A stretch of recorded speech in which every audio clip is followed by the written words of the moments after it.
Good afternoon, live from the Circus Sports at the Mid-Kentucky Downs studio. I'm Ross Johnston. And some special Titans news. The team announced that they will be inducting former running back Chris Johnson into the Ring of Honor at halftime of their home opener in Week 1 against the New York Jets. CJ2K won Offensive Player of the Year with the Titans in 2009 and spent 6 years with Tennessee, posting over 1,000 yards in each season. In World Cup action this weekend, France and England will face off tomorrow at 4 p.m. in Miami for the third-place match. On Sunday, Spain and Argentina will face off in New Jersey at 2 p.m. for the World Cup final. In NFL news, cornerback Levi Wallace, who spent 8 years in the league, starting 72 games, announced his retirement per his Instagram. And lastly, in some golf news, 2 players in the British Open have made history in both Lucas Herbert and Sam Burns, who tied an all-time record by both shooting a 62 in their round today, which is the lowest round in majors history. For all your foundation repair and your waterproofing needs, visit USSTN.com. Breaking news at once on your home for the Titans of Vols. This is 104.5 The Zone.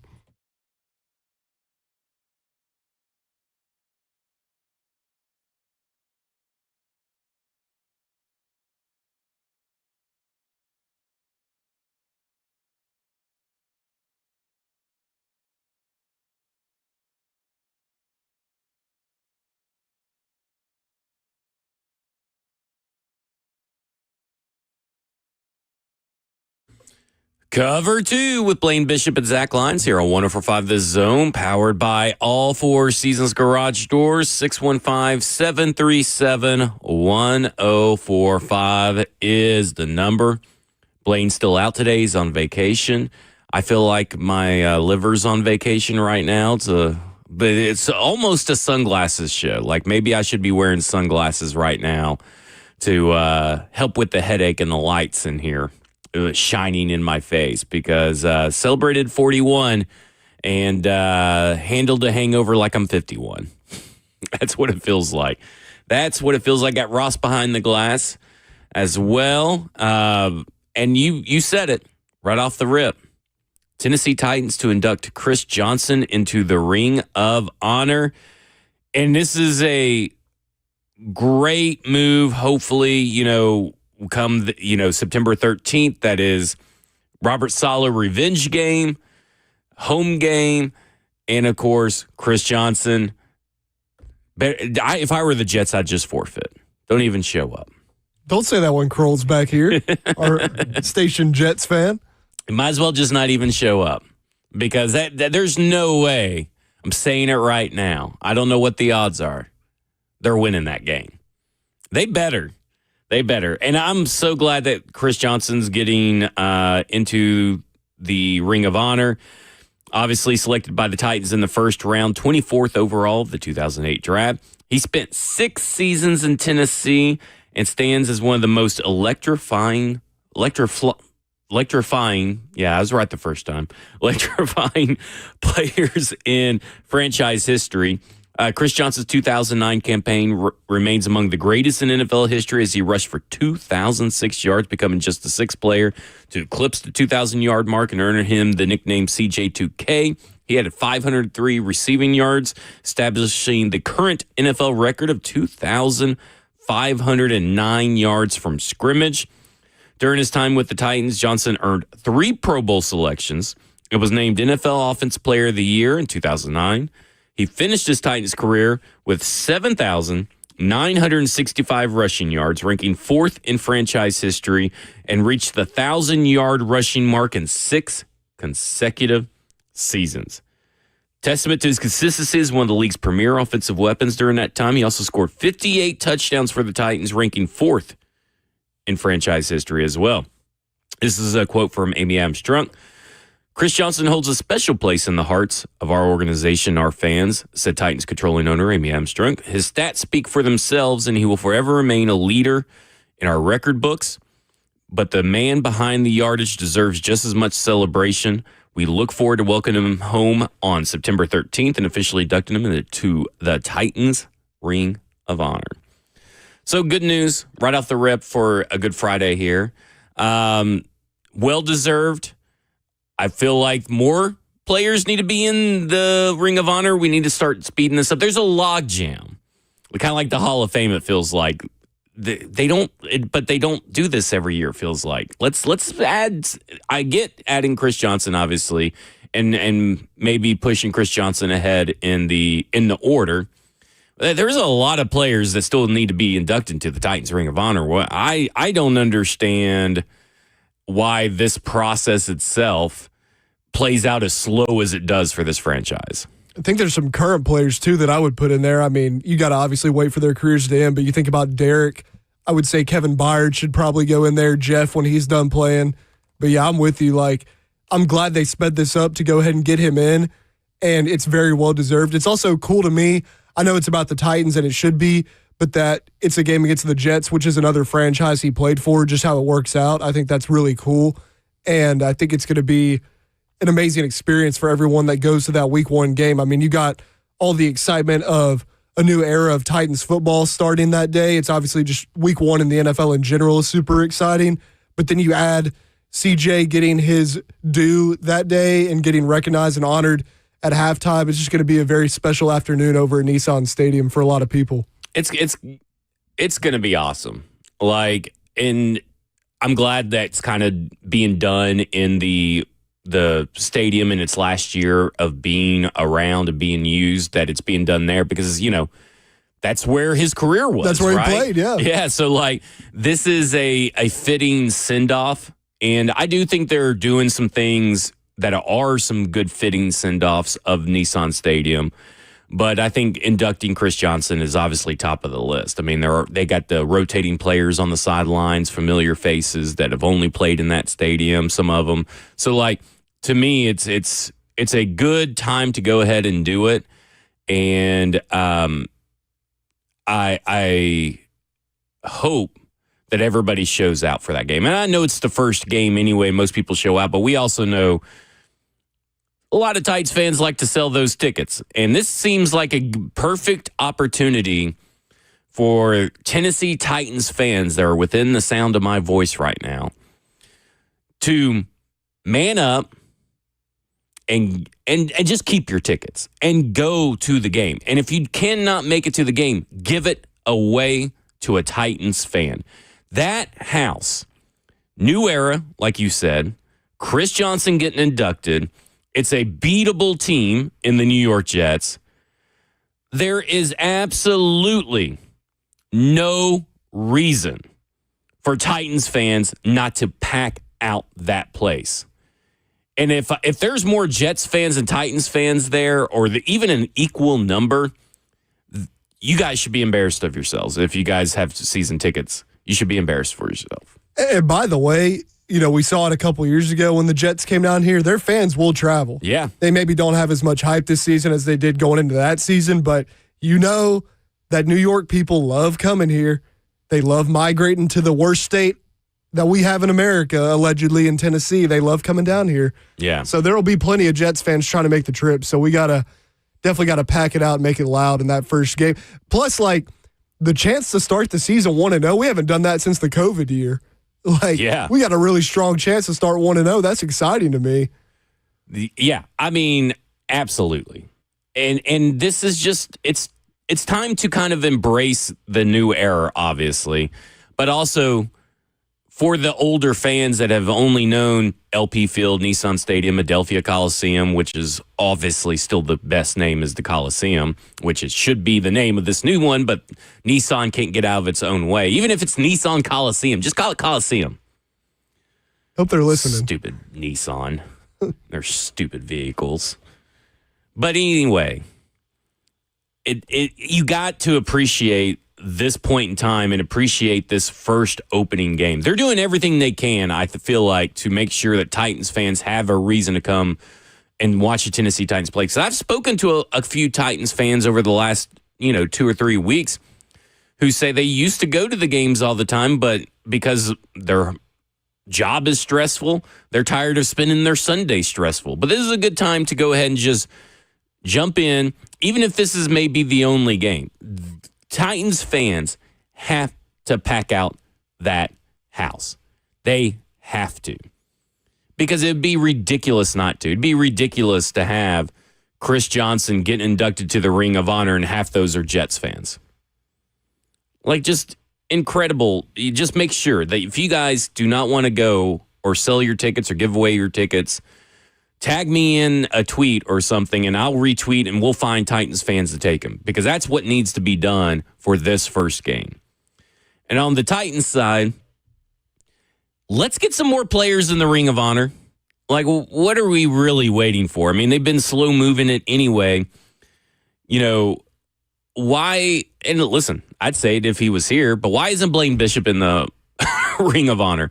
Why isn't Keith Bullock in the Ring of Honor yet? Like, there's a lot of players that are deserving to be in the Ring of Honor. What's the holdup? What are we really waiting for? Because I think they're using the new stadium as an excuse. But to be honest, like, what are we really doing? So CJ is the 14th player now to be inducted. We got Elvin Bethea, George Blanda, Robert Brazil. Yeah. I always forgot to say that. Earl Campbell, Eddie George, Ken Houston, Billy White Shoes Johnson, Bruce Matthews, Steve McNair, Warren Moon, Jim Norton, Mike Munchak, and Frank Wycheck. And only 3 of those, I believe, actually suited up for the Titans, right? Let's see. McNair technically did, right? Yeah. Bruce Matthews. Oh, yeah. There was no technically about Sorry, that I wasn't a Titans fan back at that point. I was young. No, Matthews did make it. I forgot that he did last into several years into the Tennessee Titans stuff. Eddie, Frank. Yeah. So Frank, Eddie, Bruce Matthews, McNair. So that's 4. But then obviously Jeff Fisher. Way more Oilers heavy in the Ring of Honor so far, at least. Yeah. But I mean, it's kind of crazy to me that we haven't really seen more people get in, because there's so many people that have retired with the Tennessee Titans that should already be in, that were part of that Super Bowl run and everything. Like, I know Derek Mason went to the Ravens, but why isn't Derek Mason in here? I mean, like, I don't know. Like, I don't know what's taken so long to get these players in. And, I mean, they can't just be using we're waiting for the new stadium excuse. There's just really no reason not to have put these guys in by now. Yeah, Billy White Shoes Johnson is the only player in the 2020s that they have inducted so far. It's been Mike Heath got inducted last year, Jeff Fisher, Bum Phillips, and Floyd Reese, but those are all non-players in this decade. Wait a minute, is that right? Just that's yeah, it has it on the team website the day they got inducted into the Ring of Honor. Wow. That's kind of crazy that there hasn't been a player in the 2020s. Just Billy White Shoes. Just Billy White Shoes Johnson. Wow. So now we have 2 with CJ once that initially or eventually happens. But you're right. Like, I think obviously we went through it, but current players, there's still some guys. You got to wait till they retire. But yeah, Blaine, Derek Mason. I mean, there's some guys. Jarrell Casey. Is he not in it? Man. I mean, you could even make a case for Delaney Walker, obviously. Yes, and sure. I mean, here's why I'm afraid. And not to say that he's not deserving to get in, but I'm a little afraid that they're going to put Taylor Lewan in before they put any of these other people in. Yeah, they could. I mean, the Freak, obviously. I'm not sure why he's not in it. Well, you're talking about Roos. Yeah. Oh, my God. David Stewart. They both deserve to be in as well. People in the F&M Bake chat. That's not F&M Bake chat. My bad. Wrong show. But the YouTube chat put in some good. No, I thought this is the F&M Bake chat. It is still? Yeah. Put in some good mentions. Keith Bullock, obviously. Yeah. Maybe Big Albert Hainsworth, potentially. Yeah. I mean, I think it should be pretty obvious. Like, I don't understand why Keith Bullock's not already in. I don't understand why Blaine's not in. You know, I think you could make a case, why isn't Samari Rowland, Derek Mason? Like, there's so many names that should already be in. And I'm not saying that you have to retire their numbers and all this kind of stuff, but the Ring of Honor needs to be a little bit more expansive and inclusive and move at a faster pace. They don't have any specific set of criteria for it, do they? Not that I know of. I mean, this is not like a Hall of Fame or anything like. I mean, no, that's a little bit subjective as well. But yeah, I don't think there's anything like that at all. So I don't know. It's just kind of crazy to me. There's so many Titans players deserving to be in that they are just so behind. I mean, you could have done one every year, a player, and if you wanted to still do a player plus Jeff Fisher or a player plus Floyd Reese or a player plus Mike Keith, you could have done it. There's nothing stopping you. I feel like a player. Like, that's the thing that gets me. There's nothing stopping them or preventing them from just getting these guys in the Ring of Honor. I feel like a player a year is the way to go. Like, you bringing that up, that's a good way to go about it. I mean, so far they're so far behind. You could almost do a player every home game this year. It's kind of crazy to me that a lot of these guys aren't in there. It's just wild, just wild. Someone said that Will Levis should get in, but call it the Ring of Horror. Well, let's let his career play out, which may not be in Tennessee. Yeah, I don't think it's going to be in Tennessee, but we'll see. All right, coming up next, Jordan DeJaney, CBS Sports. We'll go around the NFL with him. We've got a bevy of topics to talk about. This is Cover 2 with Blaine Bishop and Zach Lyons here on 104.5 The Zone.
Cover 2, Blaine Bishop and Zach Lyons here on 104.5 The Zone, powered by All Four Seasons Garage Door. And we're going to go around the NFL with Jordan DeJaney of CBS Sports. And Jordan, let's just start off the rip talking about a little bit about Chris Johnson getting inducted into the Titans Ring of Honor. Give us your thoughts on the whole thing, and just let us know your favorite Chris Johnson memory.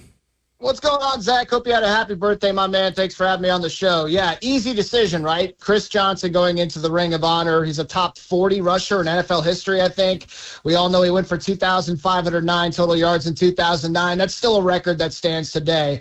And I think it's fascinating because I would make the argument that he was the most electric running back for the franchise that is known for its elite Mount Rushmore of running backs, right? Eddie George, Derrick Henry, Earl Campbell.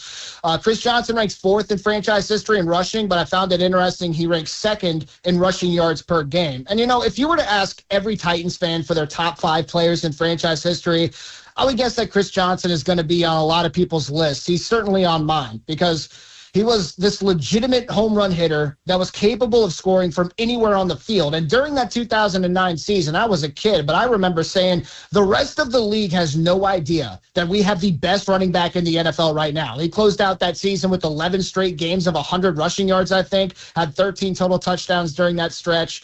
But something that kind of shocked me was, I wasn't really privy to the Titans-Oilers Ring of Honor. I didn't know that Chris Johnson was going to be the first, let's call it, pure Titan to go into the Ring of Honor, the first Titan player that also did not play for the Oilers.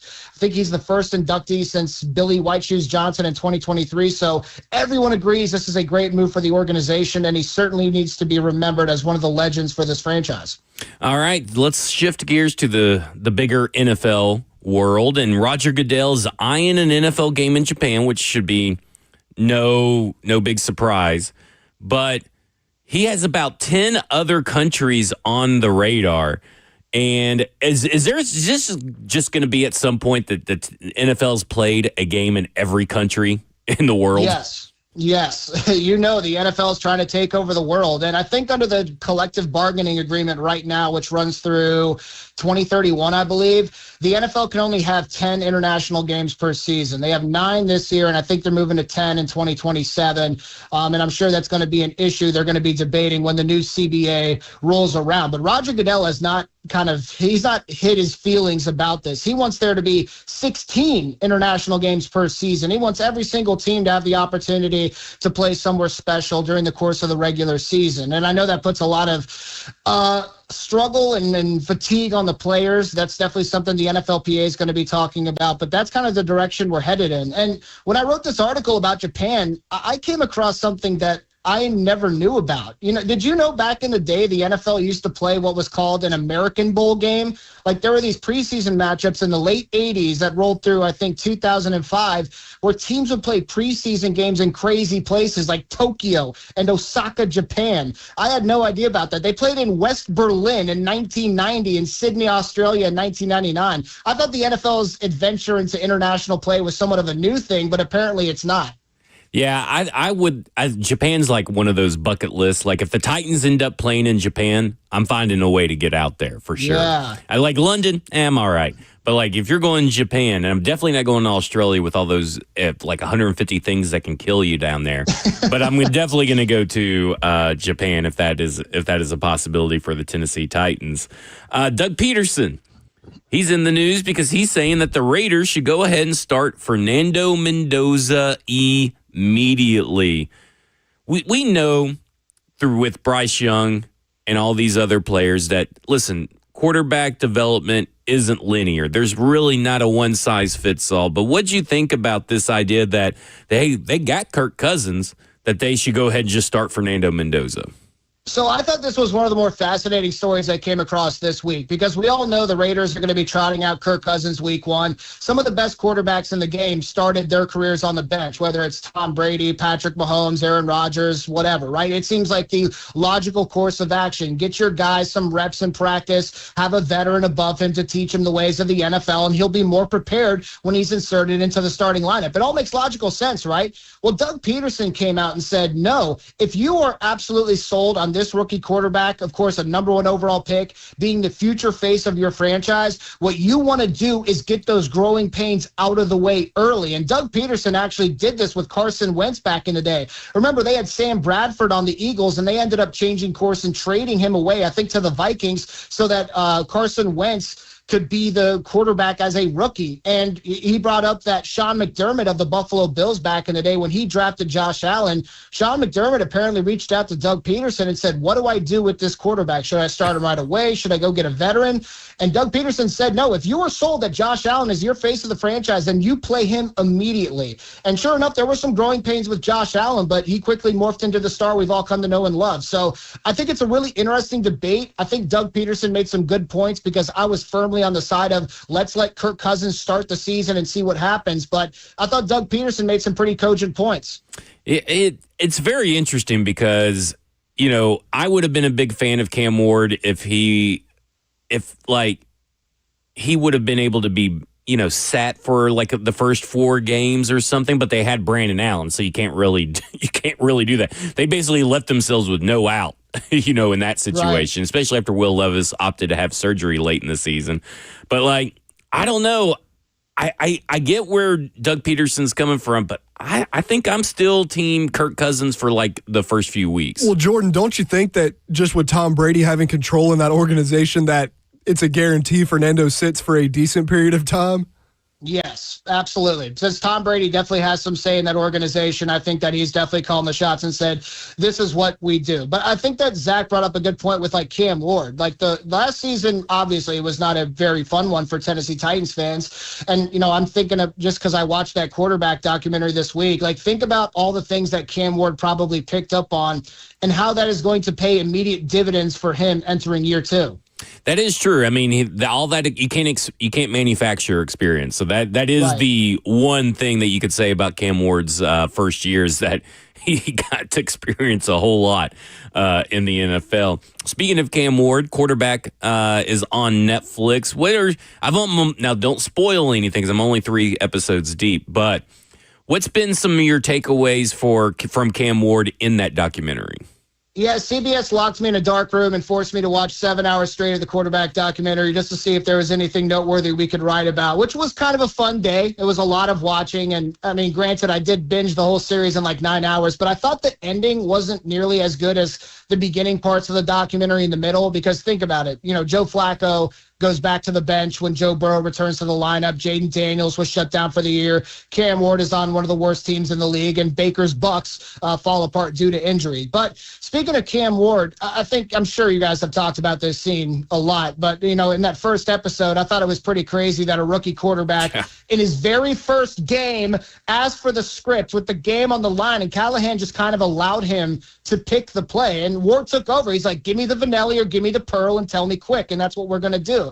I thought that was pretty interesting. And, I talked to a lot of people in different markets about what to expect from Cam Ward throughout this documentary. And something I was just saying, verbatim, was that he has one of those elite work ethics that I hope stands out to other fan bases. And I think we definitely saw glimpses of it. I liked him saying that no athlete will ever come close to Kobe Bryant except him, and letting the team have it after that big win in Cleveland. I put it on Twitter that he's the serial killer of iPads, since he destroyed 7 iPads in the first 12 games of the season. I did not know that. But I thought it was a pretty good project, all things considered. Jordan, going on more of the quarterback stuff, what did you think about the dynamic of Jaden Daniels and his mom being his agent and all that? I thought personally that he was the least interesting quarterback that we saw on the show, and maybe that was due to him just getting hurt every time he touched the field last year. But his mom seems to be an interesting character. It's hard to really describe her. She's confident for sure, and she seems like she's a smart woman, but it's a very interesting dynamic to me for Jaden Daniels' mom to be his agent in his NFL career. You ask a really good question, because I always knew there was some kind of drama with Jaden Daniels' mom and Jaden Daniels, and probably people in the Washington, D.C. market talk a lot about that, but I wasn't really privy to any of it. And, I didn't know, for example, that she is a certified agent and that she actually does have an impressive business resume. So to me, it kind of came off kind of cool to have your mom, who has legitimate experience in that world, being able to help you navigate it as a young player. I don't know if that's probably the sentiment that everybody had watching the documentary, but I would agree with you, man. It was kind of unfortunate. I thought Jaden Daniels was the least entertaining figure in the documentary just for whatever reason. And of course, it was a travesty that he was unable to stay healthy for his second NFL season. What do you think about Baker Mayfield in that documentary? Because I found him, I've always kind of been a Baker fan, but I found myself to be more enamored with Baker. Like, I just, everything that he does off the field, on the field, the way he carries himself, the crap talking, calling that one guy fat, saying he hopes he stays hydrated and all that kind of stuff because he's out of shape. Like, I love it. And I think that's the side of Baker that's always been there, but has been woefully misinterpreted by large chunks of the NFL universe as cocky and arrogant when really he's just confident. I think I became a Baker fan September 12th, 2015. It was the most deflated I've ever felt walking out of Neyland Stadium because Baker Mayfield dodged 1,000 sacks and led the Sooners to something like a 31-24 victory in overtime after trailing 17-0 in the second quarter. But I remember walking out and saying, hey, guys, that Maker Bayfield guy or whatever his name is going to be an NFL player. And what you saw during the course of this documentary, it's really fun. I do think he was the most fun figure in the Netflix documentary, but he's an elite competitor. He's out there to take souls every Sunday. He will trash talk to everyone, and he's supremely talented too. And I think an important part of his story was, they did talk about him getting arrested in college and him having the crude gestures on the sideline in Lawrence, Kansas, and, a bunch of mistakes he's made in his past. And he was able to talk about, I've matured. I'm not that same guy. I had to learn some lessons. But he's still, when he steps in between the lines, he's still that fiery competitor. So I loved watching the documentary, especially for Baker Mayfield. It's still funny to me because Joe Flacco, obviously, with the Cleveland Browns, and reliving last year's draft where they drafted Dylan Gabriel, then drafted Shedeur Sanders, really just, and the fact that Dylan Gabriel just wasn't good and all this kind of stuff. But I find Joe Flacco to be very interesting in the sense of that he's not an NFL superstar. Like, when you think of that phrase, his personality, the way he treated his MVP Corvette, the way he treated his Super Bowl ring, his trophies and all this kind of stuff, he's just such a down-to-earth guy, and I found that quality to be very endearing. Absolutely, man. Joe Flacco is the man. It was cool learning about his family life and, of course, him putting his trophies in the garage and never touching them again, even if it's a nice car.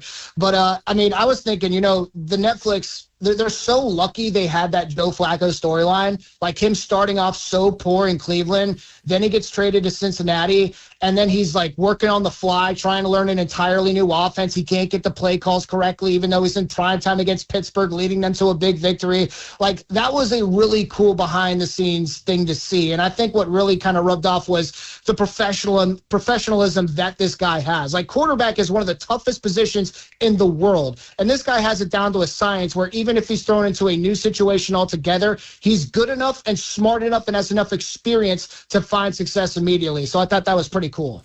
All right, so you have an article up ranking the best and worst quarterback rooms in the NFL. Hey, by the way, I don't know if you've been seeing Twitter, but Jordan is getting slandered, and I love Jordan's list. I think it's excellent. But he's been taking it to the chest on Twitter. I have to say, though, he's got number one or the worst quarterback room, the Cleveland Browns. But Jared Verse just told everybody that this is two elite quarterbacks battling between Deshaun Watson and Shedeur Sanders. So, Jordan, how could you be so wrong and Jared Verse be so right? Yeah, I definitely disagree on elite quarterbacks battling in Cleveland. There's no doubt about that. But yeah, for the Cleveland Browns, one of the reasons I had him number one worst is because sure, they may have a couple more options than a team like the New York Jets or the Miami Dolphins, but I think that actually leads to the chaos in this room. You've got Deshaun Watson, who has been arguably the worst quarterback we've seen since that trade from the Houston Texans. You have Shedeur Sanders, who, he made the Pro Bowl as an alternate last year, but statistically, since his first NFL start, which came in, I think, week 11, he was one of the worst quarterbacks as well. And you're looking at some of the headlines coming out of OTAs from Cleveland, and it's their new head coach being being upset that his quarterbacks are throwing interceptions on 7-on-7s without any pass rush. It seems chaotic. There is no true answer in Cleveland. I think it's worrisome that I understand we're not at training camp just yet, but Deshaun Watson should be the favorite to win this job. And I don't think he has necessarily separated himself. According to reports, boots on the ground reporting, he's been unable to do that just yet. So that's why the Browns came in at number one for me. You have as the best quarterback situation the San Francisco 49ers. And again, I can't really argue with that. I mean, I think your list is pretty spot on, but talk about the San Francisco 49ers because I feel like early in his career, we kind of talked about Brock Purdy as, well, he's just a product of the Shanahan system. But then we've seen him when things fall apart around him, whether that's Trent Williams or getting injured or not playing his old self, or George Kittle going down or Christian McCaffrey going down, Brandon Ayuk disappearing, all these things happen around him. And he still seems like a really good quarterback no matter what the situation is. And everybody can say it's Kyle Shanahan, and maybe Brock Purdy is just the luckiest quarterback alive, but there's something about him that just works in San Francisco. Yeah, absolutely. And listen, I know you guys have probably been covering those ESPN lists position by position, and I thought it was pretty wild. I don't think Brock Purdy was considered a top 10 quarterback according to those NFL general managers, and I disagree. I think Brock Purdy's a top 10 quarterback.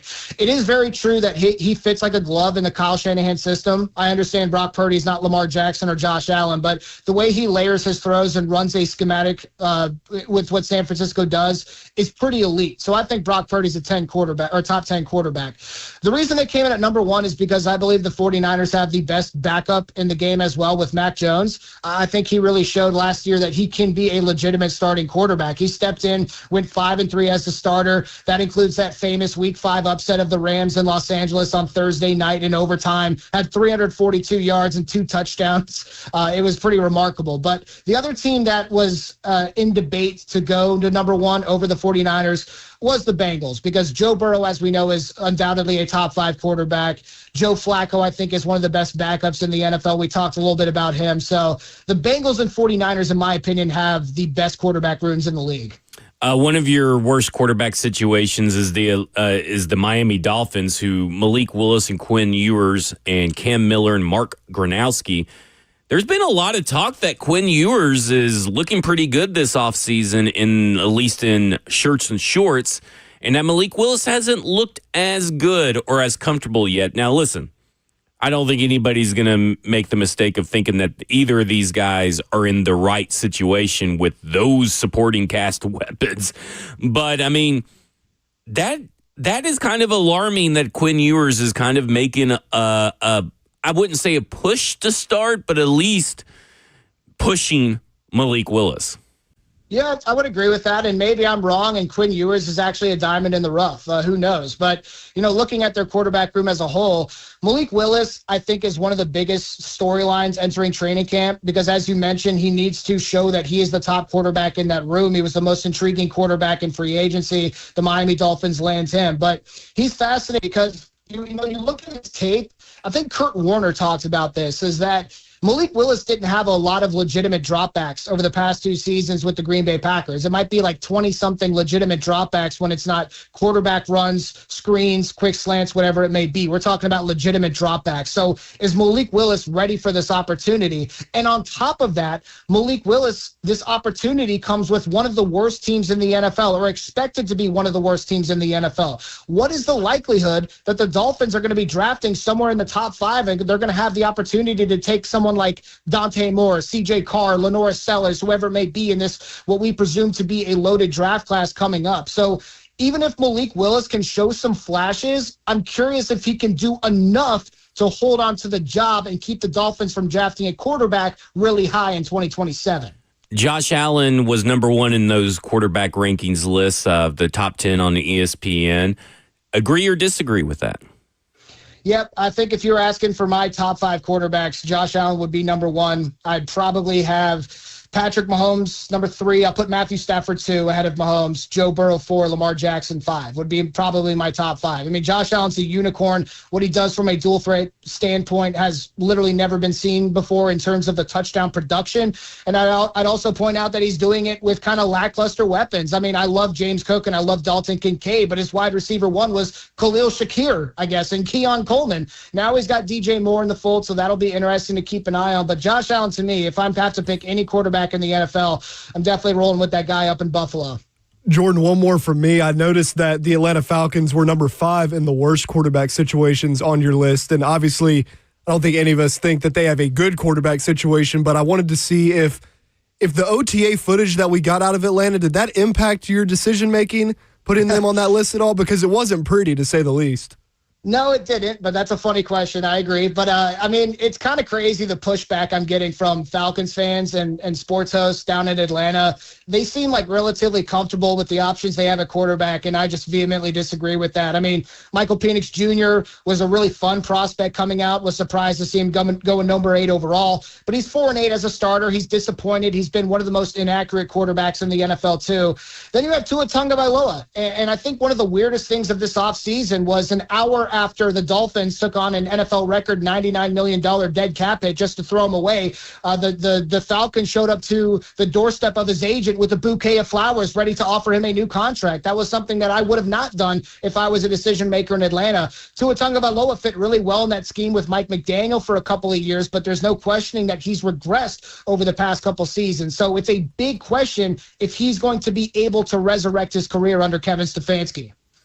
All right, real quick, I do, because we were talking about Josh Allen, and I saw an interesting quote from Deion Dawkins, who said, Bills are reaching the climax of a movie in 2026. It's kill or be killed. I like this mentality that Buffalo's got that, hey, listen, everything's on the line this year. We need to win the Super Bowl. I love it, and I think it's absolutely 100% spot on because Buffalo has not been living up to expectations when it comes to actually contending for Super Bowls. They haven't gotten to the big game thanks to Patrick Mahomes. But, I mean, this is a team that went out on a ledge and fired their coach, Sean McDermott, which was a controversial decision, even more controversial to promote a guy like Joe Brady. And their expectation has not changed. They need to win the Super Bowl. And that's what that motivation feels like for that team on both sides of the ball is they understand they have elite talent at the quarterback position with Josh Allen. That is something that needs to get them over the hump. So there is a huge spotlight on the Buffalo Bills and what they're going to be able to do in this first season of the Joe Brady era. So I love that quote. I thought it was spot on. Just real quick, who the hell is Matthew Caldwell? Texas, man. Who is that? Who is that? That's the 4th quarterback on the Rams depth chart that you had listed. I was like, who the hell is Matthew Caldwell? Here's my actual question. Can you name me the mascot for the Gardner-Webb University? Like, what is their... I can. You can? I will have to see. Do you know what their mascot is? No, I don't know. What they're in? Are they in South Carolina? They're in Greenville. Is that where they're at, Ross? It's one of the Carolinas. I forget which one. Yeah. Okay, I should know this since I'm from North Carolina, but I don't. So no, I can't answer your question. What is it? What is it, Ross? Is it the Running Bulldogs? It is the Running Bulldogs, and it's running with no G, just an apostrophe on the end. So, I mean, it's very unique. I've never seen that. When I Googled Matthew Caldwell, that popped up. So there you go. All right, Jordan DeJaney of CBS Sports. You can go yell at him if you're a team of one of these crappy quarterback room teams on Twitter. Jordan, we greatly appreciate it. Enjoy your weekend. Absolutely, guys. Thank you. No problem. All right, when we come back, Paul Feinbaum went off on Dabo Sweeney. Let's talk about it next. This is Cover 2. With Blaine Bishop and Zach Lyons here on 104.5 The Zone.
Cover 2. Blaine Bishop and Zach Lyons here on 104.5 The Zone, powered by all Four Seasons Garage Doors. 615-737-1045 is the number. We got some phone calls coming in, so we'll take your phone calls on this Friday, a little fan Friday, if that's what you want to call it. We'll take your Titans questions, your football questions. And I'm still waiting to give relationship advice to somebody. I can give you marriage advice. I don't know. Just hit me up. 615-737-1045 is their number. There's very few people that I find as unlikable in the current world of college sports than Dabo Swinney. Him and Brian Kelly are my two least favorite people.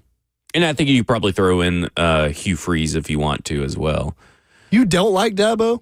Oh, I hate Dabo. Is it because of the Bama Clemson stuff back in the 2010s? I just think he's a loser. Okay.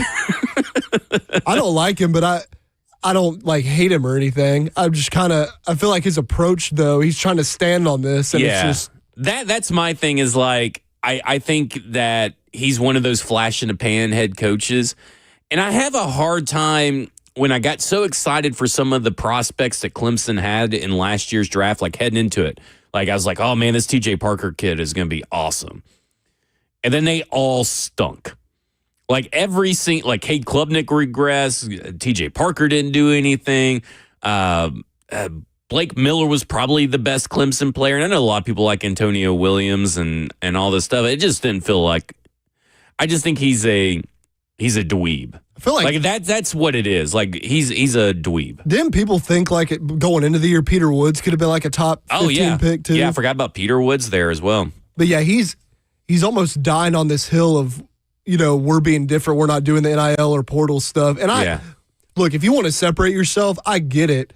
But it's this clearly is not working for Clemson. Right. And there's no shame in joining the rest of the group and correcting course. I don't know what his buyout is or anything, but he must feel pretty secure in his job to be as vocal against a strategy that has proven to work across multiple college sports.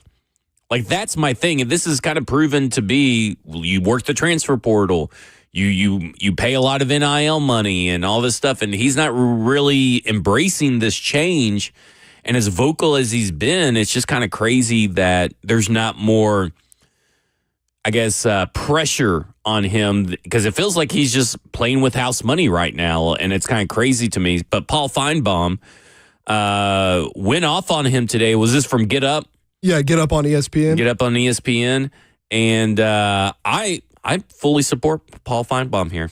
Somebody should dunk him in that Raising Cane sauce, because I am getting so just exasperated listening to Dabo tell us how great he used to be. They're not great anymore. You don't hear Brady talking about his Super Bowls or LeBron or any of the great. Dabo is just stuck on stupid right now, trying to convince us that his program is still legitimate. It's not. It's slipping and sliding away. It's good. Maybe they'll win 9 games this year. Maybe they won't. But they lost 6 games last year with the Heisman favorite. That is downright embarrassing. I agree. I think Dabo is kind of embarrassing himself in the Clemson fan base. And I love dunk him in some Raising Cane sauce. That it would be torture, because Raising Cane's is not good. But I think it's I think it's crazy. Back in 2021, Swinney signed a 10-year, $115 million extension that runs through the 2031 season, and made him one of the highest paid coaches at the time. Swinney's buyout in 2025 was $60 million and only drops to $57 million this year. So that is kind of crazy. From 2027 on, the buyout is the full remaining salary left on his contract. But that's kind of crazy that even in 2021, they're still kind of tied to him in this way. And it's not that Clemson has just underachieved, right? For the players on their team. And it'd be one thing if Dabo and Clemson were in the SEC or the Big Ten in these much deeper conferences, but they're in the ACC, and the ACC has not been a historically strong football conference. There's teams that'll compete. Florida State was really good when Dabo was winning championships at Clemson. But other than that, there wasn't anyone with them. So the whole thing is like there was really no reason for Clemson to drop off being in the ACC, and they just have. Like they're not a horrible program by any means, but they could have stayed one of the best, and they just haven't. Well, I mean, you let kind of Miami work the portal, right? They got Damon Wilson, they got Darian Mensah there now. I mean, like they've worked the portal to stay relevant, and they've been pretty good these last few years. So they're not an easy out. Georgia Tech has really taken off with their whole coaching. I love their coaching staff. I love, Brent Key and that whole situation up there is awesome. I mean, even schools like Duke and Virginia are competing now because they're pouring more NIL into this thing, and Clemson's not. And listen, I know that they went 4-8 last year, but Bill Belichick's not going to be a 4-8 college football team every year. And so you get Florida State had a down year last year. Like, you aren't separating yourself anymore. Like, it kind of feels like he's just. I agree with Paul Feinbaum. Feels like he is coasting. Dabo Swinney is coasting off his wins earlier in like those championships that he had earlier, that success he had earlier. Because right now, I mean, where would you rank Clemson this year? Would you put them 4th or 5th in the ACC? Man, I don't know. I mean, That's last tough. year they were. What were they last year? Like 12th or 10th, or how many teams ahead of them here? I mean, you got to think off the top of your head, Miami's a better football team than them going into the year on paper. They were 11th in the ACC last year, which that cannot happen. But look at their schedule too. Game 1, Saturday, September 5th. You go to LSU, a 6:30 kick in Death Valley. Have fun. They played that game at Clemson last year. LSU won. Well, LSU's a much tougher place to play. And it's the first game of the Kiffin era, I believe. Like, that place is going to be rocking. That football team that Kiffin has over there is extremely talented. I mean, and then you get a gimme against Georgia Southern the following week. And then you go right into ACC play week 3. Right. I mean, he's going to have to make some strides this year. I feel like we're nearing the end of the Dabo era. My fear is if Kalen DeBoer does not come up, is that he comes to Bama, and I will probably have to go into a dark cave. But I don't think, like, Bama would not let him come there and do things the way he's been doing them. No. They will spend money. And also, Stoney, of course, bringing up in the chat, too, Virginia Tech has James Franklin now. We all made fun of James Franklin for never winning big games at Penn State, but he's going to have Virginia Tech competing. Well, and he's already been talking about how he's going to be able to do more with more. He talked about how his career started. He had to do more with less when his career first started. Obviously not talking about Penn State, but I mean, James Franklin, we know he's a regular season kind of guy. Like, I mean, he will win some games at Virginia Tech. So, and like I said, Florida State, North Carolina, Virginia Tech all finished behind Clemson. I wouldn't be surprised if all three of those guys finished ahead of Clemson this year, whereas maybe Wake Forest and Pitt drop off. Like, I would not be surprised if all three of those teams were better than Clemson this year. I mean, if I'm looking for any silver lining in their schedule, they do get to host Miami, Virginia Tech, and South Carolina, and Georgia Tech. But still, you go to Florida State, you go to Duke, and then obviously mention the LSU game week 1. Like, it's not an easy schedule. And if North, oh my man, why am I blanking? If South Carolina is anything like they were supposed to be last year, like if they meet the 2025 expectations in 2026, good luck. Like if you're Clemson right now, I mean, because they still lost a lot of players in the NFL draft. It's going to be interesting to watch Dabo Swinney over at least this next season, because I do think there's a scenario where he could get fired at the end of the year if he's not better than what he was last year, for sure. A mutually agreeing to part ways type of thing. The type of thing right there. All right, coming up next, let's talk about Big Jeff and what could he do to win Defensive Player of the Year. This is Cover 2 with Blaine Bishop and Zach Lyons here on 104.5 The Zone.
Good afternoon, live from the Circus Sports at the Mint Kentucky Downs studio. I'm Ross Johnston, and some special Titans news. The team announced today that they will be inducting former running back Chris Johnson into the team's Ring of Honor at halftime of the home opener in Week 1 against the New York Jets. CJ2K won Offensive Player of the Year with the Titans in 2009 and spent 6 years with the franchise, posting over 1,000 yards in each season. In World Cup action this weekend, France and England will face off tomorrow at 4 p.m. in Miami for the third-place match. On Sunday, Spain and Argentina will face off in New Jersey at 2 p.m. for the World Cup final. Lastly, in golf news, 2 players in the British Open have made history in both Lucas Herbert and Sam Burns, who tied an all-time record by shooting a 62 in their round today, which is the lowest round recorded in majors history. For all your foundation repair and your waterproofing needs, visit USSTN.com. Breaking news at once on your home for the Titans of Vols. This is 104.5 The Zone.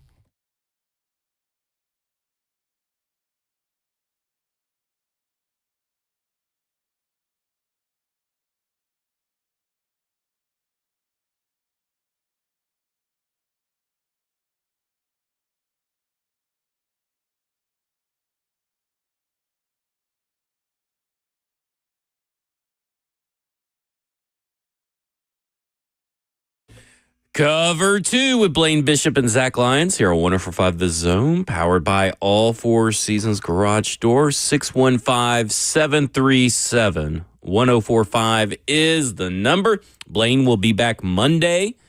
So for now, this is our last hour. Last call for phone calls, if you will. Best hour of the week, right here. The best hour of the week. We're powering through. I'm fine. Well, okay, I'm powering through. Okay. I didn't know if you were still sick. I mean, I'm stuffy, but I'm fine. All right. This is going to be the awards hour. We're going to be talking about Defensive Player of the Year, Offensive Rookie of the Year, and Defensive Rookie of the Year. So we're going to be talking about Jeffrey Simmons, Carnell Tate, Keldrick Falk, Anthony Hill. All right? So let's buckle up. Because I think last year, it to me was obviously, when you're talking about best football players just of any position, Big Jeff was right there. In fact, Pro Football Network just put out their top 20, or I think 11 through 20, and he was number 19. But last year, Jeffrey Simmons, coming off a huge season in sacks, pressures, and all that kind of stuff at the defensive tackle position, received 0 Defensive Player of the Year votes. So that begs the question, and this is the question this is where I feel. I feel that if the Titans had at least gotten to maybe 6 or 7 wins, we'd be talking about Big Jeff. Big Jeff would have gotten votes. I don't know if he would have gotten votes more than obviously Myles Garrett, who broke the sack record. Wouldn't have beat him out. No. Wouldn't have beat him out. But the fact that he didn't even get any votes, to me, is very crazy. And I think it's all down to wins. Like, it's not, obviously this year, Big Jeff needs, if he duplicated what he did last year, for example, same kind of season last year, this year, and they get to 7 or 8 wins, I think he's at least going to be better odds than what he is right now, which is plus 10,000 on FanDuel, which you have to click the load more players to even find his name. The disrespect that Vegas has on Big Jeff is kind of crazy to me. So I like looking at other players at his position, which is technically defensive tackle, even though he obviously gets moved around. And the only one in the 2000s that has won Defensive Player of the Year is Aaron Donald. He's done it 3 times. Dang, Sue's never done it? No. He never got Defensive Player of the Year? You can't do that when you're stepping on people. Well, sure you can. But so his first season winning it, he had 11 sacks. The Rams won 11 games that year. Won Hainsworth, right? Hainsworth. Did he not give Defensive Player of the Year? He's not on the Wikipedia thing. Dang. Maybe Wikipedia is wrong. Maybe he might have tied with somebody. But Aaron Donald, his first year he won in 2017, had 11 sacks, and the Rams won 11 games. Then the next year, 2018, he repeated by far his best season, 20 sacks, and the Rams lost that year in the Super Bowl to the Patriots.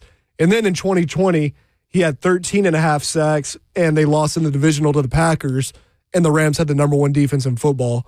So it's kind of a combination of the stats, obviously, and how the team's doing, but also I think the brand plays a big part of it. Yeah. Like after winning that first one with 11 sacks, and then you repeat with 20 sacks, I mean, it's going to be hard to keep him off of that list when he's active all the following years, right? No matter what, if he has decent enough production, he's going to be on the list at least. But they're showing that, for the most part, you got to have the stats, which Big Jeff did, but you got to have the team success as well. Myles Garrett didn't have the team success, but he broke the sack record, so it's like you kind of got to give him that one. Yeah, it's kind of crazy because I'm looking at this the 2008 season where the Titans went 13-3, right? Albert Haynesworth was on that team. And he ended up that year in 2008 losing to James Harrison of the Pittsburgh Steelers.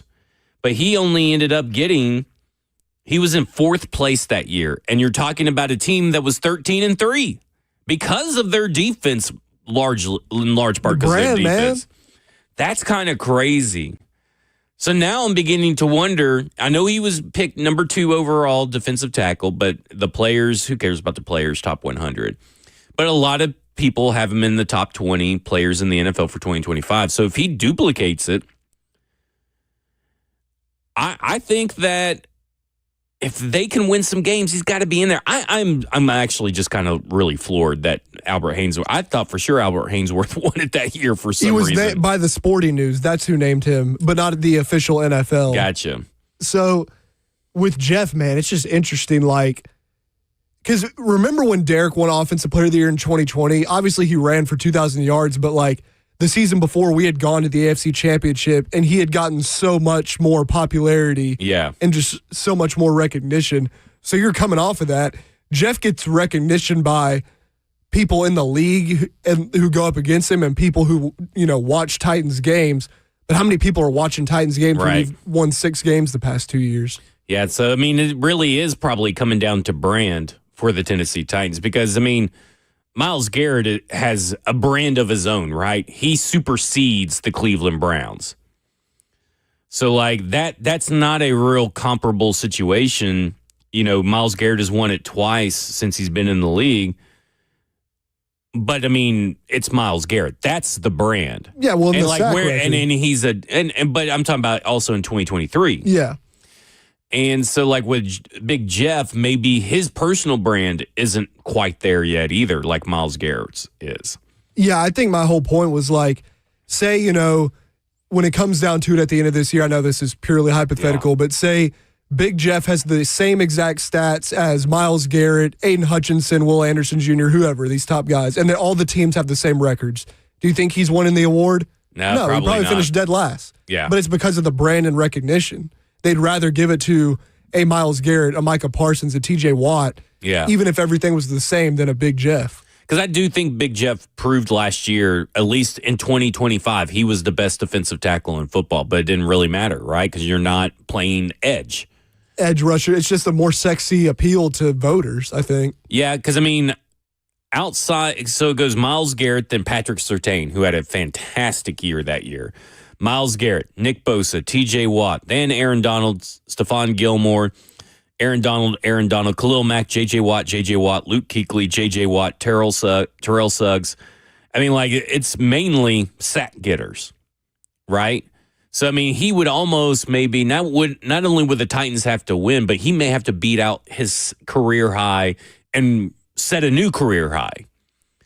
Because, he was dominant last year. And again, I do think it is a brand thing. Yeah, I think you would need, like you were saying, maybe in the 6 to 8 win mark. And I think you would need Robert Saleh's defense in year one to be a top 3 defense or something. Or top 10, maybe, even just up there in the league. So that, it's showing that, hey, this is one of the league's best defenses, and this is by far the best player on that defense. Right. So it will be interesting because, Big Jeff proved a lot of people wrong, including we said that he has to prove it on this show. You have to go out there and prove it. You can't just put hashtag double digits, even though you've never had a double digit sack season.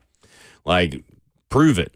And he proved it last year. And I think he proved it in a way that was sometimes even comically, insanely good, like that Texans play, right? Like, I mean, that play is just incredible. And I just feel like maybe this year, if we can get those wins and the Tennessee Titans are relevant in December and he's having a year like last year, he at least will get votes. I don't know if he'll get it because, I mean, like, obviously if Micah Parsons comes back and plays, I mean, like, he would have been on that list last year, right? Like the Defensive Player of the Year if he would have been healthy. And we'll see.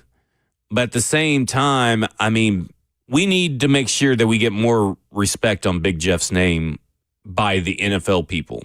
It's funny, too, though, you bring up that play. I remember, of course, all of us on radio, we were all talking about it and how crazy it was when it happened. Do you remember what all the national talk about it was? It was all, look at C.J. Stroud's horrible offensive line. Yeah. Mind you, both teams had not won a game at that point when we were playing the Texans that week. But that's the whole point of, like, no one cares that Titans' best player on their team, Jeff Simmons, had an insane sack. The Houston Texans are a more recognizable team. Let's look at how bad C.J. Stroud's line is playing for him. Yeah, I think the only person that really gave it props nationally was Brian Baldinger. Yeah, and like Ross Tucker, he was the color guy for that game. He was talking about it, but that was it. I mean, and listen, this is a good year for Big Jeff to be in the Defensive Player of the Year conversation because much like Cam Ward, his surroundings have improved, right? Like Big Jeff's surroundings have improved. Last year, it was Big Jeff and Cedric Gray. Everybody else pretty much was average to below average. And they shined. And now that you have John Franklin Myers, Jermaine Johnson, Keldrick Falk, Solomon Thomas, Alontae Taylor, Cordell Flott, Amani Hooker should see a resurgence. I think that was just an aberration last year. Kevin Winston, Cedric Gray, Anthony Hill, who we'll talk about later. Like all these guys are around Big Jeff. So not only should the defense be a top 10 defense like you were talking about, but Big Jeff should be able to shine more because they're not going to be able to just focus on Big Jeff. Exactly. And this is funny. Two-Tone Blues in the chat said we need a Titans marketing push, spend some money to put us out there. Their marketing push is to win. Yeah. Because the league cared about us when we won games. It was reflected in primetime games. It was reflected in more national media talking about us than usual. Just win football games. Right. That is the best you can do for your team's brand. Because right now, I mean, Cam Ward's got the quarterback show, right? Netflix. Everybody's going to be watching Cam Ward, too. So if Cam Ward plays good, that also shines a light on Big Jeff, right? Because if Cam Ward becomes what a lot of people deem must-see TV, people are going to want to tune in to Titans games to watch Cam Ward throw to Carnell Tate and throw to Wan'Dale Robinson. That means that they're also going to have more eyeballs on Big Jeff. So it really is as about, for the most part, like everybody around Big Jeff has to do their part for Big Jeff to get recognition, and that's because he plays for the Tennessee Titans. I'm getting juiced up, man. How long we got to wait till that Jets game? Still a couple months? Man, September 13th, right? I mean, at least we got preseason in a month. Yeah, just 2 months. 2 months, a little bit less than 2 months. I can't take it, man. I'm getting impatient. I know. You're the one that's supposed to tell me to be patient. I'm not going to do it. I'm not doing it this year. I'm letting people just buy all in, buy the hype. That's what I'm doing. About to start talking with reckless abandon. Yeah, I have to stop myself from saying this could be a double-digit win team, but I make it close. Once I get to training camp and watch some football, we'll see. We'll see where my hype takes me to. Hey, we're practicing up against 3 playoff teams in these joint practices. It's going to be awesome. Speaking of awesome, a lot of love for Carnell Tate being Offensive Rookie of the Year, and I think a lot of things are shaping up to where I think you should go place that bet on Carnell Tate. We'll hear from Todd McShay when we come back and what they think about Carnell Tate. We're going to talk about where he ranks among Ohio State wide receivers. We're going to hear from his coach, Brian Hartline, on what makes Carnell Tate special. And we're going to run through some Offensive Rookie of the Year wide receivers and try to figure out what would Carnell Tate have to do to win. This is Cover 2 with Blaine Bishop and Zach Lyons here on 104.5 The Zone.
Cover 2. Blaine Bishop and Zach Lyons here on 104.5 The Zone, powered by all Four Seasons Garage Doors. 615-737-1045 is the number. Let's talk about some Carnell Tate. Let's keep the hype train rolling. Powered by Rihanna, honestly. I mean, really, Rihanna's getting me through this second hour of the show for sure.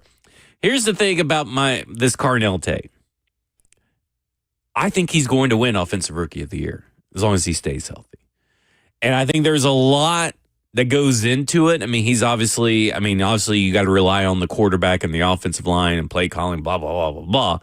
But we know that Brian Dable is going to find ways to get the ball in Carnell Tate's hands. He's going to call plays. He's not going to be very confused on how to do that and when to do that. That's what he does.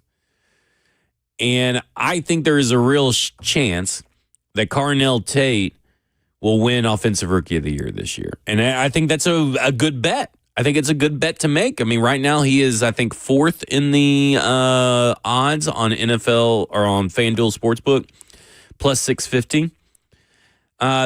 Jordan Tyson could be a guy that could contend for that. But I think when you're talking, and maybe Jeremiah Love, but Arizona doesn't have a good quarterback situation, so you're probably only having to really worry about Jeremiah Love. But let's do this. Let's talk about Brian Hartline, the Ohio State wide receiver pipeline.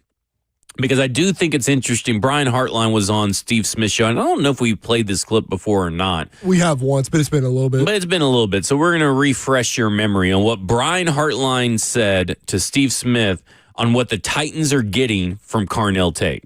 I think that what are you getting in him? I would say, and Steve knows the importance, like he's the ultimate consistent person and player. And and for a space in sports, when guys just show up one day, as one thing and then show up another way, the next day, consistency day in and day out is so beneficial in that league. So Cam's going to be able to rely on Carnell day in and day out. I mean, not only from a separation standpoint, getting open standpoint, but just from a person standpoint and how he operates and how he knows his stuff. He's just the most consistent individual we've been around. He's highly,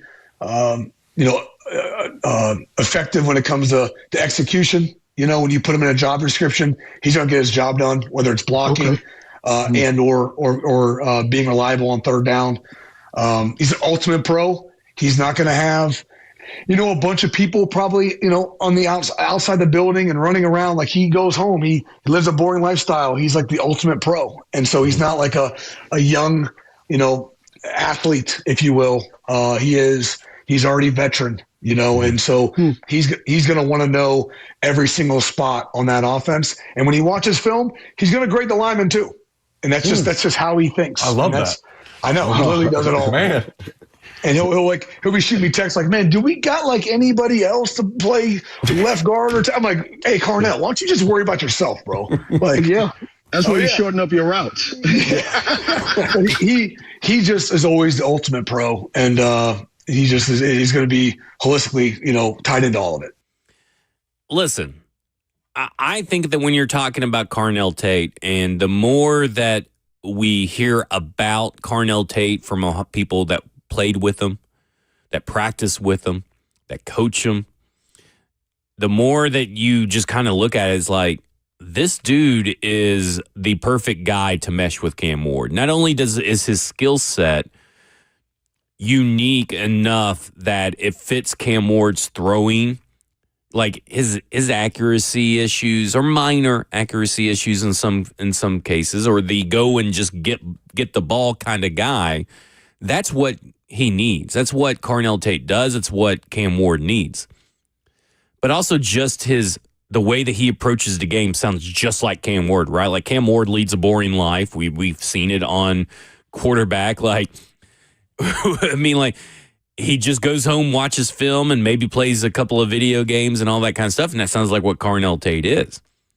And I think when you start looking at the wide receivers that have been drafted in the first round that went not just with Carnell Tate, but that went Garrett Wilson, Chris Olave, Emeka Egbuka, Marvin Harrison Jr., and Jackson Smith and Jigba over these since 2018, since Brian Hartline's been there. They've almost all had pretty good first seasons, right? And now Jack Smith and Jigba took him a little bit because he was coming off an injury. Marvin Harrison Jr. just played on a bad, Arizona team. But Garrett Wilson, Rookie of the Year. Yeah, Garrett Wilson won Rookie of the Year, and we'll talk more about that too. But here's what McShay said about how this is actually Minch, his co-host, but Minch is using the prospect grades they had on Garrett Wilson, Chris Olave, Emeka Egbuka, Marvin Harrison Jr., Jack Smith and Jigba, and Carnell Tate, and where he would rank Carnell Tate based on their prospect grades. Here's what he had to say. I wanted to, out of the gate, go back and kind of just rank them how I remember them and realize quickly that I was going to put JSN way higher than we had him coming out, which isn't really accurate. So I just went back and looked at our grades. There's been 6 Ohio State wide receivers to go in the first round over the last 5 drafts. They're Marvin Harrison Jr., who we gave a 95, the highest clearly. Garrett Wilson, we gave a 93. Carnell Tate, we gave a 93. I would have Garrett Wilson ahead of Carnell Tate, but right there. And then Chris Olave, 91. Jackson Smith and Jigba, 90. And then there's an asterisk on this one, obviously, Michelle. Emeka Egbuka, I gave an 87. Todd and I we had different boards at that point, so I went with my grade, which was an 87. I think Todd probably had a 98 for him. I don't know, Todd, you can speak to that. 98. I think at 91. That's where he is, man. He's right in the middle. He's right in the middle. He's 3rd out of 6, which I think is pretty damn good. He's a good route runner.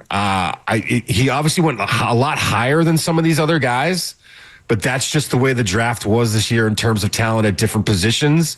If he was in a different draft, he probably would have gone after Garrett Wilson, who went later. So there's all of that comes into play. But when we're looking at their grades, how we felt about them as prospects coming out, Carnell Tate was 3rd of the 6 to go in the last 5 years. I would have a different order, but I don't necessarily disagree that Carnell Tate would be in the middle of that pack. Like, I probably personally would have had, and then people are going to think I sound crazy, but personally, from what I remember about these drafts, I would have had Jackson Smith and Jigba, Chris Olave, Emeka Egbuka, then Carnell Tate, then Garrett Wilson and Marvin Harrison Jr. People would probably think I'm crazy. Yeah, Marvin last? I would have Marvin last as a prospect. I didn't buy into the last name hype. That's fair. To me, obviously Jeremiah Smith would be above all those guys, but yeah. I really loved Jackson Smith and Jigba coming out. I just knew that guy was good. That Rose Bowl game was insane. But Marvin's tough because, you could see some of the deficiencies in his game, and he did have the name brand, but his just media hype, it was the best out of all those guys. Besides, obviously, Jeremiah Smith, who's got more of that now, but. Yeah, but and listen, Carnell Tate and Garrett Wilson to me are like the Spider-Man pointing meme. I think there's the reason why I had Garrett Wilson so low in the pre-draft process is because Chris Olave was more fun to watch. Your eyes when you're watching film tend to drift to Chris Olave over Garrett Wilson because he's doing some crazy stuff. And the same could be said about Jeremiah Smith and Carnell Tate. When you're watching Carnell Tate tape, your eyes tend to drift over to Jeremiah Smith, right? That's just and what Garrett Wilson and Carnell Tate did to me is they're just boring. But boring, it can be good, right? Because you know what you're getting. And that's just where I was with Garrett Wilson and Carnell Tate. And that's not necessarily a bad thing, right?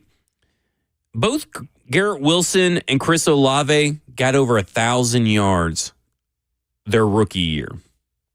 Now, they both only had 4 touchdowns. So far, Marvin Harrison Jr. had the most touchdowns with 8. Emeka Egbuka was 6. So if you were kind of averaging what the Ohio State wide receivers did in the first round as rookies, those 5 guys outside of Carnell Tate, you could possibly be looking at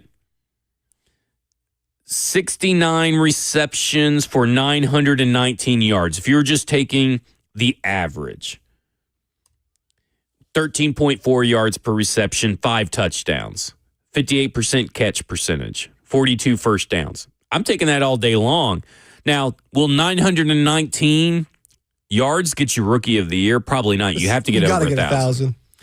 And what's interesting, though, about this year is that if you look at the receivers that won, there's been 3 receivers over the last 5 years that have won Offensive Rookie of the Year. Ted McMillan last year, Garrett Wilson in 2022, and Jamar Chase in 2021. Okay? I would even take Jamar out of that just because that was such a unique, that's an all-time rookie season. Here's the reason why I mentioned Jamar Chase. Yeah, I mean, he won it, obviously. I mean, he was going to probably win it no matter what, but let's go and look at the quarterbacks of all these guys. That was the year that Trevor Lawrence was generational prospect Trevor Lawrence. Didn't receive a single Offensive Rookie of the Year vote because he was terrible his rookie year. Justin Fields, right? Mac Jones, Trey Lance, Zach Wilson, all those quarterbacks were touted so highly heading into that draft. And none of those guys did anything but Mac Jones. Mac Jones was the only quarterback out of those guys I named that got a single vote. But obviously Jamar Chase had 1,455 yards and 13 touchdowns. He's clearly the best wide receiver in the NFL in my mind. So, yeah, I get that's an aberration, but at the same time, I'm looking at this quarterback draft class that just happened, and I'm then looking at Garrett Wilson. Well, Kenny Pickett was the only quarterback drafted in the first round. So easy sledding for an Offensive Rookie of the Year to be a wide receiver. And, of course, it didn't hurt that he got 1,103 yards. Last year, it was Shuck, Dart, and Cam. And if Shuck had played the whole year, Shuck probably would have got it. But, I mean, he wasn't beating Ted McMillan, 1,014 yards and 7 touchdowns. So he barely just got over 1,000 yards and won pretty decisively Rookie of the Year last year. 41 first-place votes, 441 points in the voting process. It was a pretty wide margin. Emeka Egbuka even got some votes in 2025 last year for Rookie of the Year. He came out the gates hot. He was the initial favorite. But to your point, if they can give it to a quarterback, they will. Right. This draft class, though, you only have 2 first-round quarterbacks, and neither of them are really going to play. Right. So potentially, to the point of Shuck, if Mendoza only starts half the year, unless he is flawless, he's likely not going to win because he didn't play the full season. And let's not forget, Malik Neighbors, 1,204 yards and 7 touchdowns as a rookie, but because he played the same year as Jaden Daniels, he didn't get it. That's probably an Offensive Rookie of the Year stat line no matter what. And remember, Kyler Murray got it the year that A.J. Brown should have got it. I was going to bring that up. You could have argued. Kyler Murray's better than was considered a better prospect, probably a flashier prospect is a better way to put it. A flashier name and a flashier prospect than what Fernando Mendoza was. I was going to say that year, too, was you could have argued A.J. or Josh Jacobs. Either one of them could have won it. But Kyler Murray had a good enough year as the number 1 pick, a decent enough year. That's all that matters is good enough. Do you have a good enough year? But it's crazy because, I would say Brock Bowers in 2024 and Puka in 2023 both had better years than Garrett Wilson, but Jaden Daniels and CJ Stroud won because they took their teams to the playoffs and had strong years. Puka Nacua got 2 votes. Brock Bowers got 1 for first place, which is crazy to me how that works. And even with Garrett, Breece Hall was on pace to win that. They're on the same team until Breece got hurt. Yeah, Puka Nacua, 1,486 yards as a rookie and 6 touchdowns, and they gave it to C.J. Stroud. And he was, 4th, 5th round pick? Yeah, 5th round pick. Just think about that. If they'll give it to a quarterback if a quarterback plays good enough. Not great, just good enough. And I'm very interested to see if the Raiders do start Mendoza week 1. It's going to be unless he's just downright terrible, like a Cam Ward bad last year, he's winning it. I mean, you might as well just go ahead and book it. Unless Carnell Tate goes and has a Jamar Chase 1,455-yard year and 13 touchdowns. Like, it would have to be Jamar Chase level for him to beat out a week 1 starting Fernando Mendoza. Yeah, I think regardless, you're going to have 1,000 yards no matter what skill position. But they're giving it to a skill position. They're not giving it to a lineman. That's just how it works. And then, yes, if they can give it to a quarterback, they will. We're obviously under the assumption that there's not going to be one this year for them to give it to. So you got to look at the other skill players. That's what gets me a little worried. I think Jordan Tyson has a strong chance. He's got to stay healthy. People are also sleeping on Mekhi Lemon. That's wide receiver 2 now in Philly. That's true. I mean, he could easily have 1,000, and then obviously Jeremiah Love. He's on probably the worst team out of all these first-round rookie offensive skill players. And in the worst, they're in the worst situation in that division. He's going to probably have like an Ashton Genty kind of year where it's like 900-something yards, and it's going to be the most difficult 900 yards to get. But see, if he's one, though, if he has a chance, to me, in my mind, if he has a chance, he puts up around 1,000 yards or just has a lot of touchdowns, whatever, he's winning that award. Let's hear from Steve Minch again, because Minch, he loves him some Carnell Tate. This is what they had to say about the Offensive Rookie of the Year voting. I'm stunned right now. It's going to be Carnell Tate, I think, from the Titans. Jeremiah Love is plus 430, tied with Mendoza at plus 430. So you're going away from chalk. Yeah, I think that's easy to do it because those are the first. I think we're going off a draft order really there more than anything else. And Jeremiah Love is just an elite talent, but he's going to be teams are going to focus on him like they did with Ashton Genty and the Raiders last year. And it's just going to be tough for him to put up the kind of numbers to win that award. And then the Mendoza, I have a hard time believing that. I mean, how many games is he going to start as a rookie? There's just too much up in the air there. Give me the 2 guys who are in the top 10 picks for wide receivers, and that's Tate or Jordan Tyson. I'm going Tate. If you tell me I think you took Tyson, or I don't know, but if you take Tyson, I get that too. It's one of those two in my mind. Yeah, I'm going to go with Jordan Tyson. Chris Olave obviously is opposite him. You don't have that caliber of player, but Olave has had trouble staying healthy, and we'll see how that works. And I envision Jordan Tyson in that Kellen Moore offense as they're trying to, with a second-year starting quarterback. And Jordan Tyson, according to FanDuel, plus 650. So Carnell Tate also plus 650.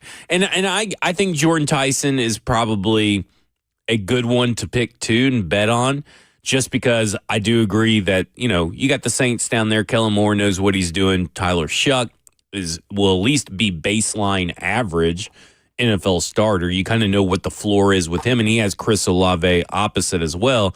But can Jordan Tyson stay healthy? That same could be said for Chris Olave, right? Can he stay healthy? I mean, both those guys go down with injury, it's sunk. So, to me, Carnell Tate feels like the safest pick out of all the wide receivers as a rookie for Offensive Rookie of the Year. I would if I had a couple dark horses, I would say Jadarian Price. That'd be more I've heard that he's kind of had a bad summer. So I am not trying to put injury stuff out there, but if something happens to where Price has to take the RB1 role for the bulk of the season, obviously Seattle's gonna have a really good football team, most likely. So that could be one, and then they'll still consider second-round players looking like Jeremy Bernard with the Steelers because I think he'll start in the slot for them. But again, to your point, most likely it's going to be either Love, Tate, Tyson, or probably Mekhi Lemon. Yeah. So it's who could have the best statistical season in that group? Cardell certainly has a chance. I just think that it will likely be somebody else. I would love to be proven wrong because I want Carnell to be amazing this year. I think where you have to go with Carnell Tate is 1,190 yards and 8 touchdowns. I think if you get that out of Carnell Tate, it'd be hard to deny him Offensive Rookie of the Year, depending on Fernando Mendoza and when he starts. Because, remember, quarterbacks just have to be good enough. All right.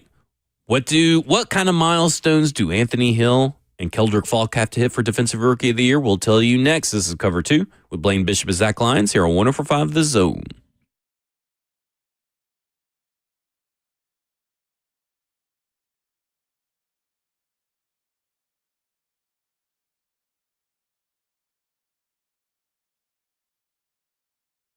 Want to know about a place where European Auto Repair doesn't feel like European Auto Repair? Hey, it's Plain Bits will tell you that the moment you walk into Eurofix, you'll notice Eurofix is not your typical greasy garage. The waiting rooms are really nice, pristine, very clean and comfortable and inviting. You can even work there while you're waiting on your vehicle, and they're just spotless as they're pros. And why? Because Eurofix cares about everything from how you are treated to how your vehicle is treated. And every repair comes with a rock-solid 3-year, 36,000-mile nationwide warranty on all the repairs Eurofix performs, and at below dealer pricing. And you don't have to put up with dealer pricing or get ghosted when you're waiting for a callback, and that is the worst. And you don't have to deal with that at Eurofix, because Eurofix also fixes everything European, plus a rental car is available with every appointment. Locations in Nashville, Franklin, Belmead, Murfreesboro, and Mount Juliet, and more to come. And all you have to do is just give them a call at 844-EUROFIX. That's right, 844-EUROFIX, or you can check them out online at myeurofix.com. That's myeurofix.com.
Cover 2.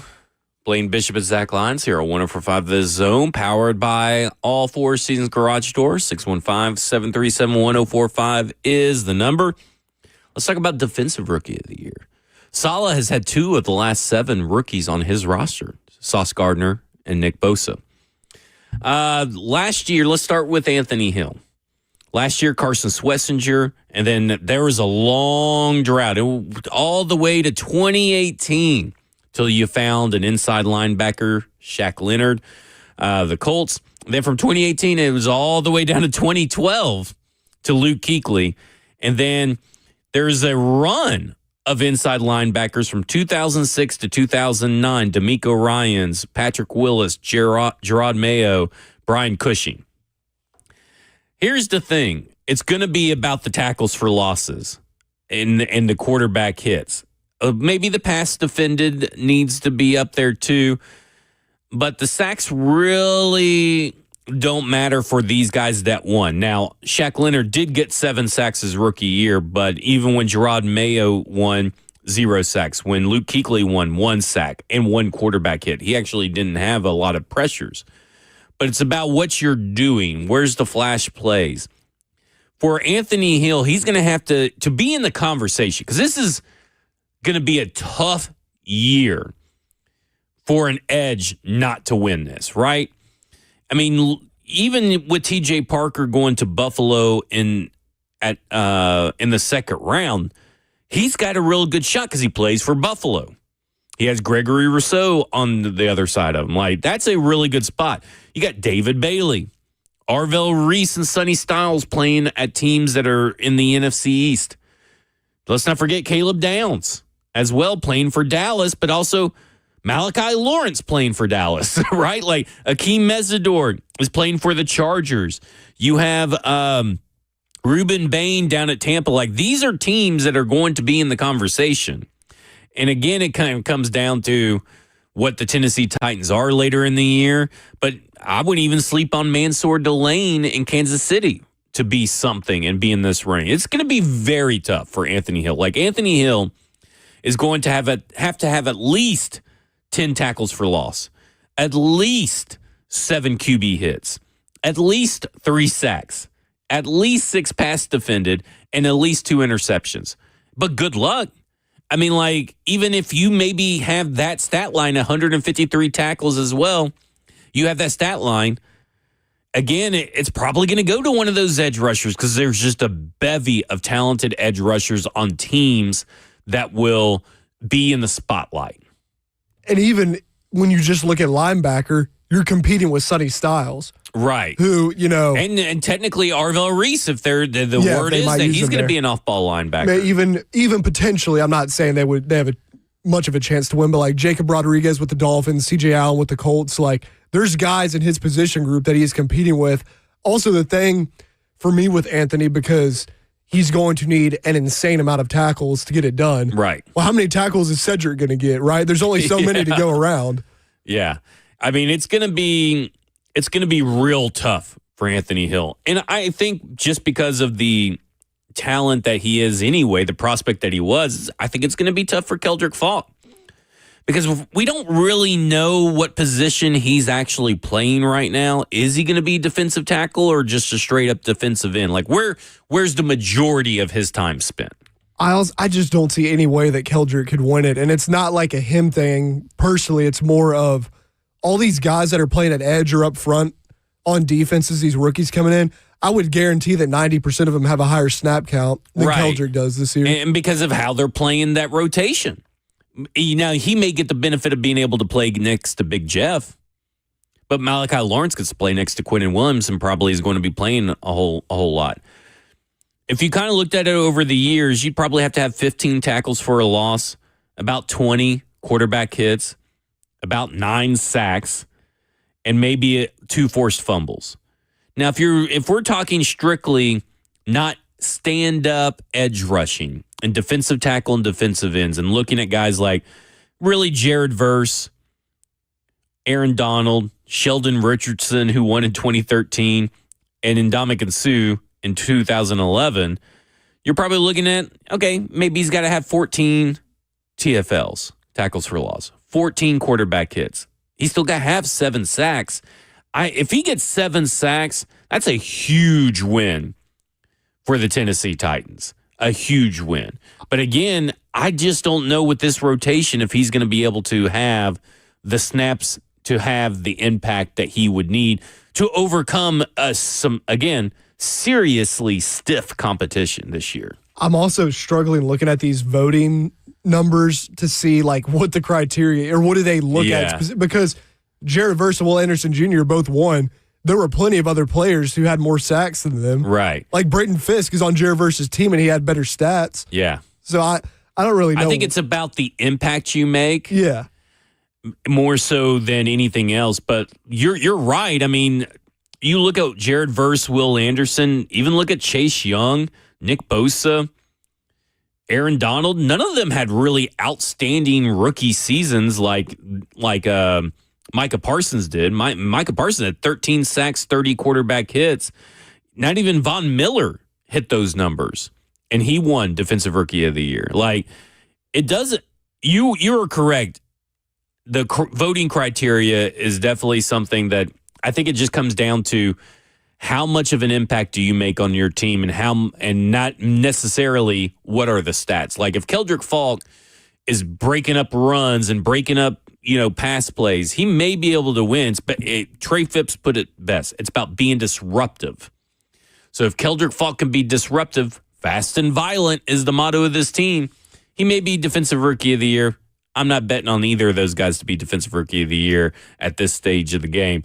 This is Cover 2 with Blaine Bishop and Zach Lyons here on 104.5 The Zone. 3HL's up next. And in the meantime, and in between time, peace.